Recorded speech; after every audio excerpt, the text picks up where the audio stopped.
piles growing.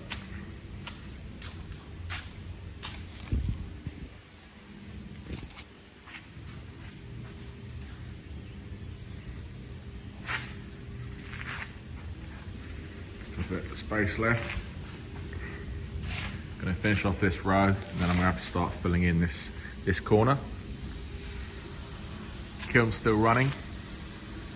Got a batch of softwood rings for kindling in there at the moment.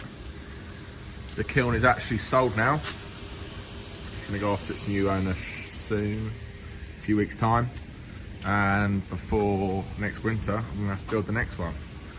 So all that's going to be on the channel. Going for the same burner from Eco Angus, supplied by Ember Air.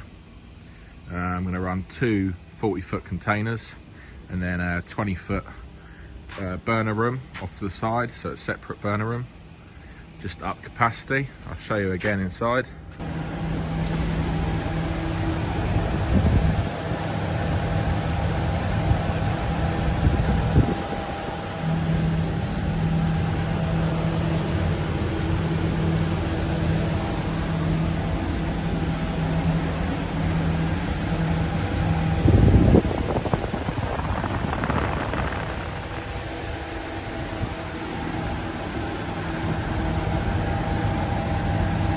So I'm going to up the capacity quite a lot.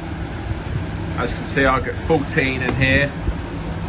I'm not going to have the burner room at the end, so I think I'm going to get, I think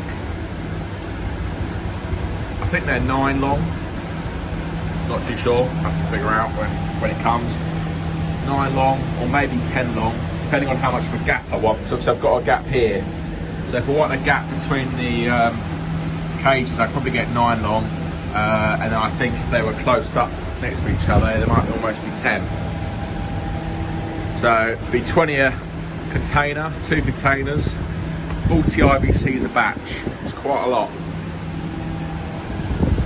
And then I also might be doing something a little bit different, where I can run it in a pyramid shape. So 2 IBCs on the floor and 1 in the middle. Obviously I'm not going to be able to load up the IBCs as much, but I'll be gaining a whole other IBC.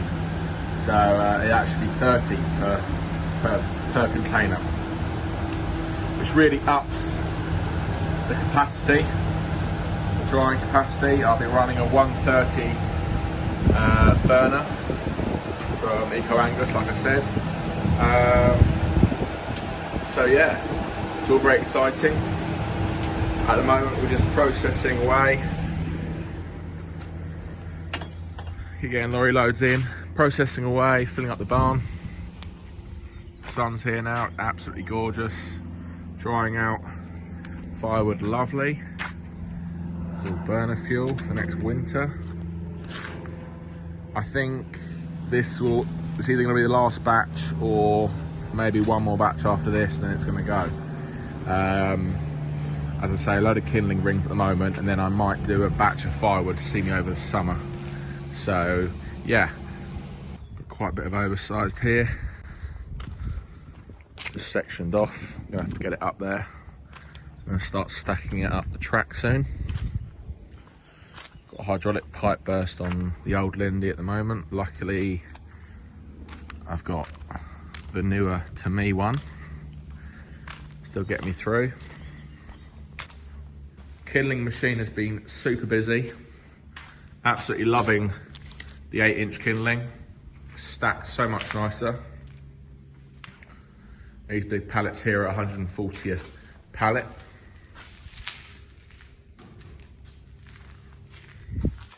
Working a treat. I found a use for my apple boxes. They fit under here perfect to catch all the waste, and the rings with big knots in that are just not worth putting through.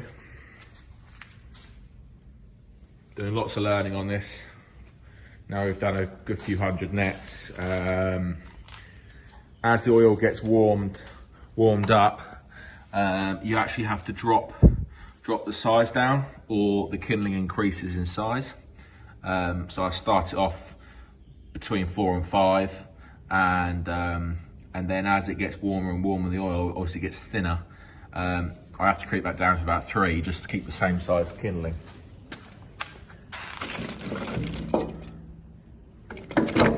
Good sample though.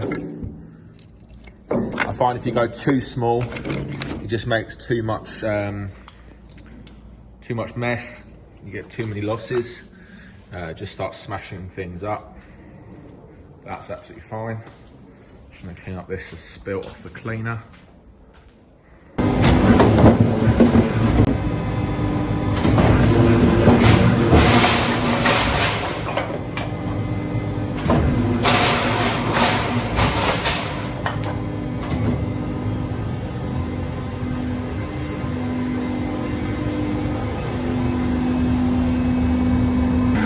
Found that twisting these end ones, then the fork stops the bag from sliding down the forks. When the logs hit it, it used to drag the bag backwards and then ended up bouncing off the sides. You twist the edges,